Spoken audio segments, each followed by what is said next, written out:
Hello दोस्तों, नमस्कार। आज मैं लाया हूँ जुडिशियल एग्ज़ाम में आईपीसी से बारंबार पूछे जाने वाले प्रश्नों की श्रृंखला का छठा वीडियो। मुझे उम्मीद है आपको मेरा ये वीडियो पसंद आएगा। अगर आपको मेरा ये वीडियो पसंद आता है तो कृपया मेरे वीडियो को लाइक कीजिएगा, अपने दोस्तों में शेयर कीजिएगा और मेरे इस चैनल को ज़रूर सब्सक्राइब कीजिएगा, जिससे मैं जो भी अच्छी वीडियो डालता हूँ वो आप तक सबसे पहले पहुँचे। आज का प्रश्न है, भारतीय दंड संहिता में अवैध शब्द निम्नलिखित में से किस पर लागू होता है? जो अपराध हो, जो विधि द्वारा प्रतिषिद्ध हो, जो सिविल कार्यवाही के लिए आधार उत्पन्न करती हो, उपर्युक्त सभी। तो इसका सही आंसर है डी, उपर्युक्त सभी।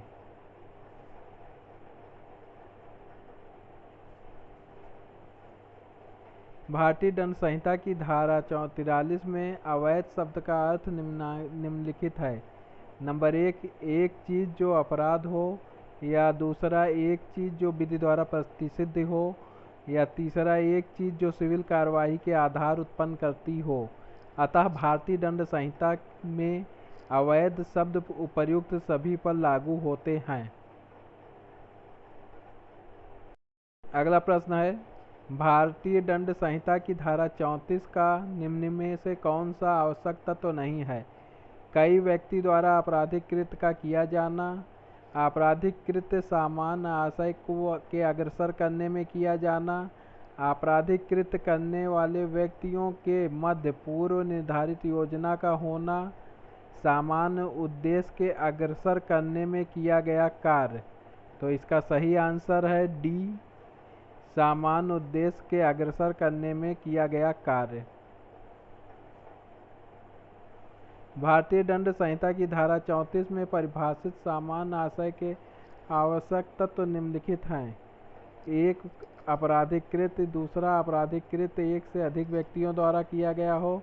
तीसरा, आपराधिक कृत्य ऐसे व्यक्तियों द्वारा सबके सामान्य आशय को अग्रसर करने में हेतु किया गया हो।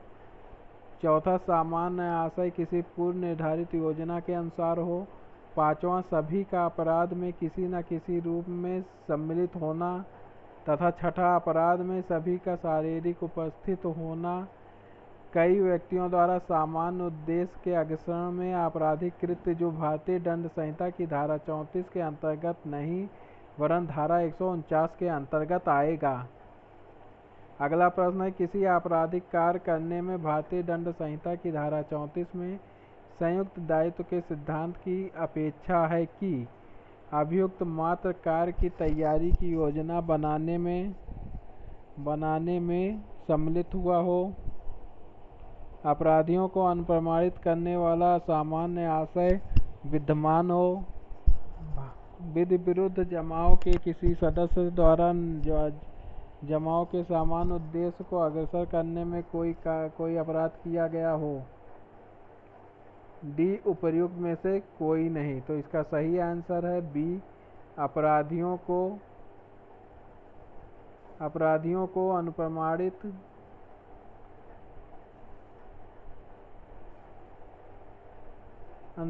करने वाला सामान्य आशय विद्यमान हो। किसी आपराधिक कार्य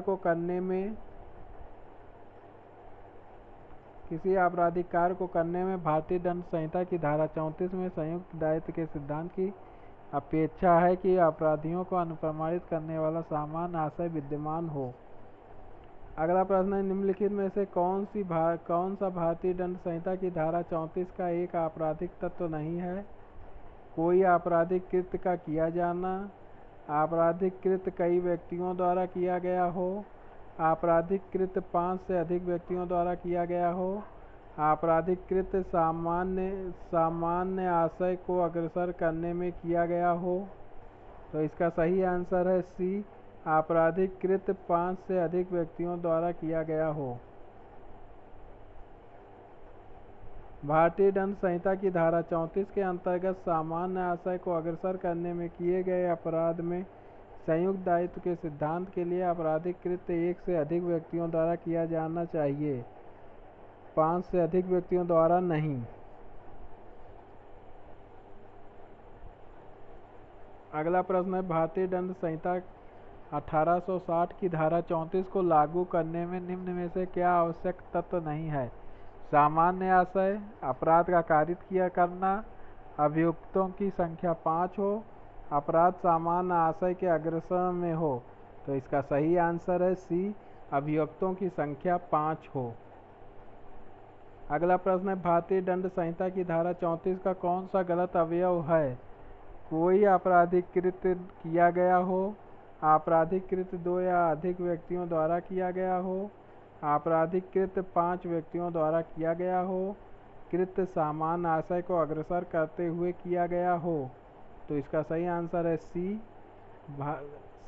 आपराधिकृत 5 व्यक्तियों द्वारा किया गया हो। भारतीय दंड संहिता की धारा 34 के अंतर्गत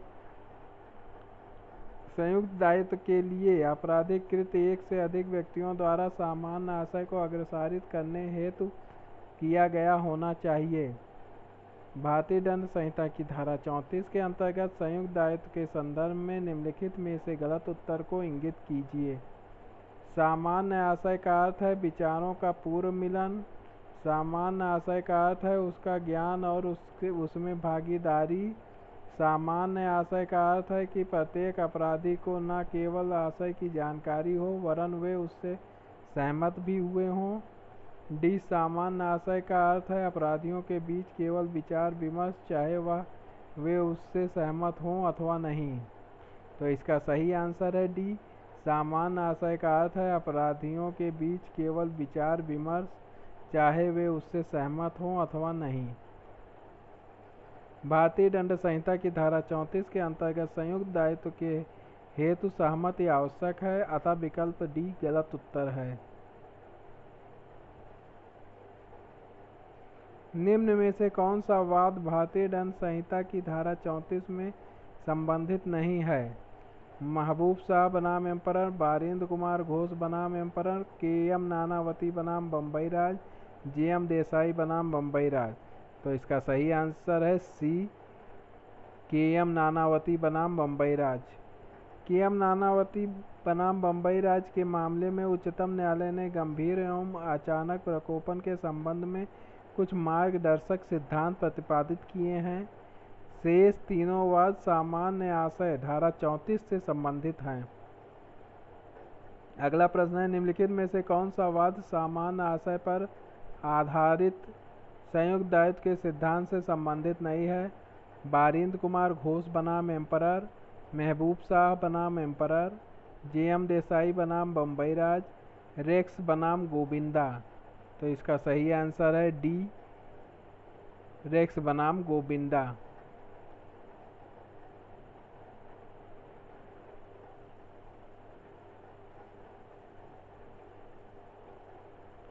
रेक्स बनाम गोविंदा के वाद में आपराधिक मानववध तथा हत्या के बीच अंतर की व्याख्या की गई है, जबकि अन्य वादों में सामान्य आशय के सिद्धांत की व्याख्या की गई है।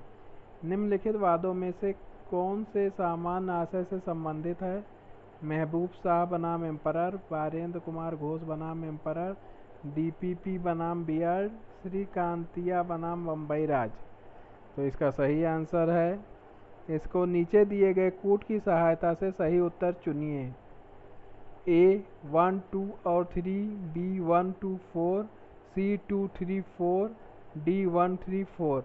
तो इसका सही आंसर है बी 1, 2, 4। सामान्य आशय से संबंधित वाद हैं महबूब शाह बनाम एम्परर, बारिंद्र कुमार घोष बनाम एम्परर और श्रीकांतिया बनाम बम्बई राज। इसकी व्याख्या भी देख लेते हैं। भारतीय दंड संहिता की धारा 34 के अंतर्गत सामान्य आशय से संबंधित निम्नलिखित वाद हैं महबूब शाह बनाम एम्परर, बारिंद्र कुमार घोष बनाम एम्परर, श्रीकांतिया बनाम बम्बई राज, जबकि डीपीपी बनाम बियर्ड नामक वाद धारा 85 के अंतर्गत मतता से संबंधित है। अगला प्रश्न है, निम्न में से कौन सा वाद सामान्य आशय के सिद्धांत से संबंधित नहीं है? ऋषिदेव पांडे बनाम स्टेट ऑफ यूपी, आर बनाम टालसन, महबूब शाह बनाम एम्परर, बारिंद्र कुमार घोष बनाम एम्परर। तो इसका सही आंसर है आर बनाम टालसन। ऋषिदेव पांडे बनाम स्टेट ऑफ यूपी, महबूब शाह बनाम एम्परर तथा बारिंद्र कुमार घोष बनाम एम्परर के वाद सामान्य आशय के सिद्धांत से संबंधित वाद हैं, जबकि आर बनाम टाल्सन का वाद आपराधिक मनस्थिति एवं सामाजिक अपराध से संबंधित है। कुछ विशिष्ट परिस्थितियों में सामान्य आशय घटनास्थल पर भी उत्पन्न हो सकता है, जिसे मामले के तथ्यों और परिस्थितियों तथा अभियुक्तों के आचरण से निश्चित किया जाता है। यह निर्धारित किया गया ऋषिदेव पांडे बनाम उत्तर प्रदेश राज्य, मेजर सिंह बनाम पंजाब राज्य, महबूब शाह बनाम सम्राट, जीएम देसाई बनाम मुंबई राज्य। तो इसका सही आंसर है ऋषिदेव पांडे बनाम उत्तर प्रदेश राज्य। ऋषिदेव पांडे बनाम उत्तर प्रदेश राज्य में विनिश्चित किया गया कि कुछ विशिष्ट परिस्थितियों में सामान्य आशय घटनास्थल पर भी उत्पन्न हो सकता है, जिसे मामले के तथ्यों और परिस्थितियों तक अभियुक्तों के आचरण से निश्चित किया जाता है। अगला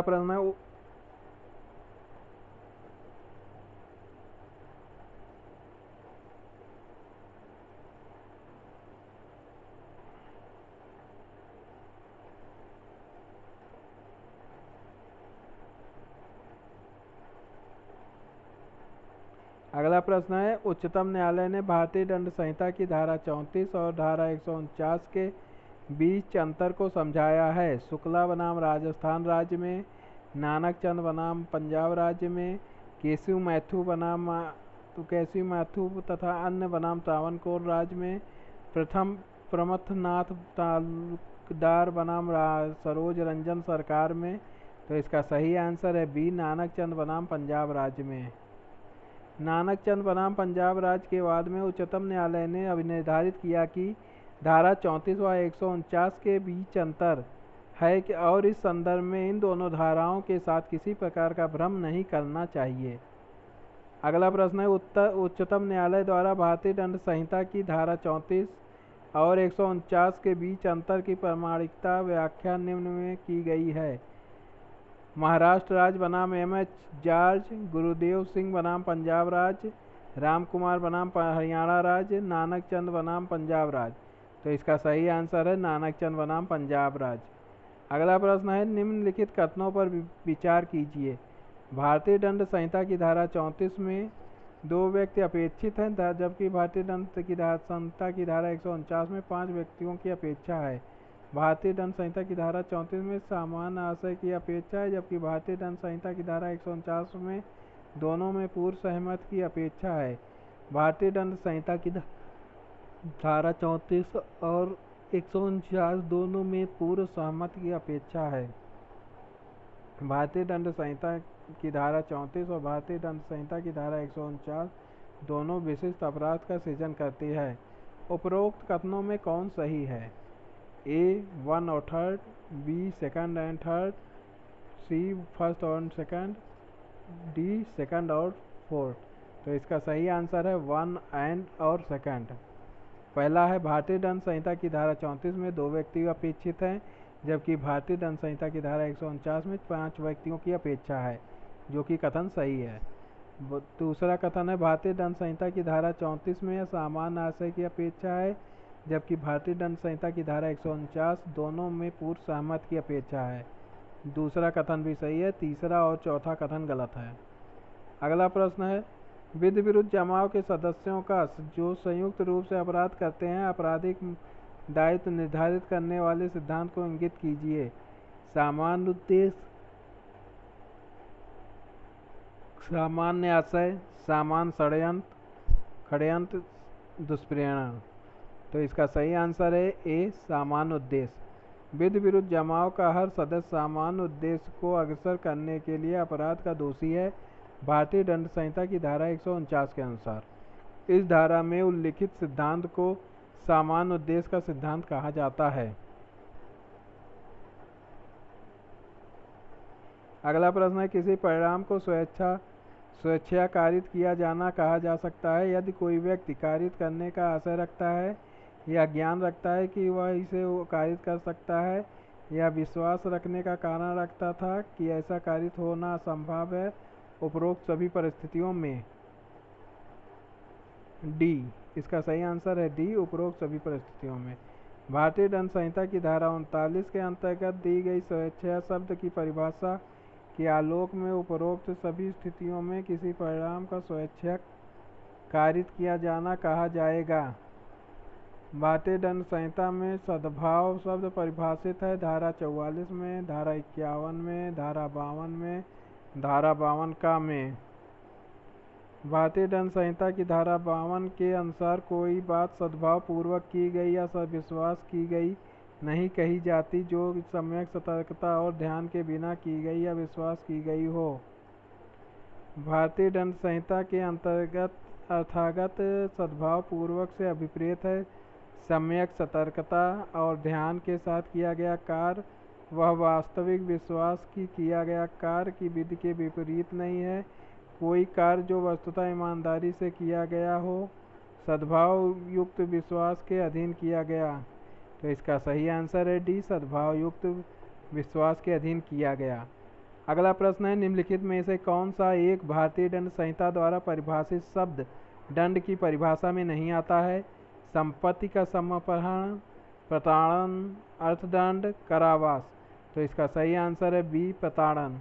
प्रताड़न भारतीय दंड संहिता की धारा 53 द्वारा परिभाषित दंड की परिभाषा में नहीं आता है। दंड की परिभाषा में आते हैं मृत्यु, आजीवन कारावास, कारावास, सादा या कठिन, संपत्ति का समपहरण, जुर्माना। अगला प्रश्न है भारतीय दंड संहिता 1860 की धारा 53 के अंतर्गत निम्नलिखित में से कौन सा दंड नहीं है? जुर्माना, निर्वासन, संपत्ति का समपहरण, डी, मृत्यु। तो इसका सही आंसर है बी, निर्वासन। भारतीय दंड संहिता की धारा 53 के अंतर्गत जुर्माना, संपत्ति का समपहरण तथा मृत्यु दंड के दंड का उल्लेख जबकि निर्वासन के दंड का प्रावधान नहीं है। अगला प्रश्न है 147 निम्नलिखित में से कौन सा भारतीय दंड संहिता की धारा 53 के अधीन मान्य दंड नहीं है? आजीवन कारावास, अर्थदंड, संपत्ति की जब्ती, काला पानी तथा देश अथवा देश निकाला। तो इसका सही आंसर है डी, काला पानी अथवा देश निकाला। भारतीय दंड संहिता की धारा 53 में संहिता के अधीन दिए जाने वाले दंडों का उल्लेख किया गया है। मृत्युदंड, आजीवन कारावास, कारावास, दो तरह का, कठोर कारावास, सादा कारावास, संपत्ति का समपहरण, जब्ती, जुर्माना या अर्थदंड, काला पानी या देश निकाला की सजा का प्रावधान इस धारा से निश्चित कर दिया गया है। अगला प्रश्न है 148 भारतीय दंड संहिता की धारा के अंतर्गत निम्नांकित में से कौन सा दंड का प्रकार नहीं है? आजीवन कारावास, मृत्युदंड, काला पानी, साधारण कारावास। तो इसमें काला पानी को अब दंड का प्रकार नहीं माना गया है। निम्नलिखित में से कौन सा दंड भारतीय दंड संहिता के अंतर्गत नहीं दिया गया है? संपत्ति का समपहरण, कठोर श्रम के साथ कारावास, आजीवन निर्वासन, मृत्यु। तो इसमें भी वही आंसर है सी, आजीवन निर्वासन। भारतीय दंड संहिता के अंतर्गत आजीवन निर्वासन का दंड नहीं दिया जा सकता। इसे भारतीय दंड संहिता के उपबंधों के अधीन पनिशमेंट का उपबंध करने वाली धारा 53 खंड 3 में निश्चित कर दिया गया है। इसके स्थान पर संहिता में वर्ष 1955 में धारा 53 का पुनः स्थापित की गई। तयों तत्पश्चात आजीवन निर्वासन की सजा को दंड की भांति समाप्त कर उसके स्थान पर आजीवन कारावास का उपबंध किया गया है। इस वीडियो का आखिरी प्रश्न है भारतीय दंड संहिता में प्रयुक्त शब्दों आजीवन निर्वासन से अभिप्राय है किसी व्यक्ति को भारत बाहर भेजना, किसी व्यक्ति को उसके शेष जीवन हेतु कतिपय द्वीपों में भेजना, सी, आजीवन कारावास, डी, उपरोक्त में से कोई भी नहीं। तो इसका सही आंसर है सी, आजीवन कारावास। इसकी व्याख्या भी देख लेते हैं। भारतीय दंड संहिता की धारा 53 का के अनुसार आजीवन निर्वासन के प्रति निर्देश का अर्थ आजीवन कारावास के प्रति निर्देश समझा जाएगा। निर्वासन के स्थान पर कारावास सन 1 जनवरी 1956 से धारा 53 में प्रतिस्थापित किया गया है। इस प्रश्न में अधिकतर बच्चों द्वारा गलती होती है कि पूछा जाता है भारतीय दंड संहिता में प्रयुक्त शब्दों में आजीवन निर्वासन से अभिप्राय क्या है, तो वो सीधे बी लगाते हैं कि किसी व्यक्ति को उसके शेष जीवन हेतु कतिपय द्वीपों में भेजना। लेकिन आपको मैं बताता चलूँ कि 1955 में इसे 53 संशोधन करके इसमें 53 का जोड़ दिया गया है, जिसके अनुसार आजीवन निर्वासन के प्रति निर्देश का अर्थ आजीवन कारावास समझा जाएगा। मुझे उम्मीद है कि मेरा ये वीडियो आपको पसंद आया होगा। अगर आपको मेरा ये वीडियो पसंद आया है तो प्लीज़ इस वीडियो को लाइक कीजिएगा, शेयर कीजिएगा और सब्सक्राइब कीजिएगा। अगर आपने अभी तक मेरे पिछले वीडियो को नहीं देखा है, डिस्क्रिप्शन में मैं लिंक दे दूँगा, आप उन्हें वहाँ पे जाके देख सकते हैं। मेरे चैनल को सब्सक्राइब करना न भूलिएगा और बेल आइकन को ज़रूर दबाइएगा, जिससे मेरा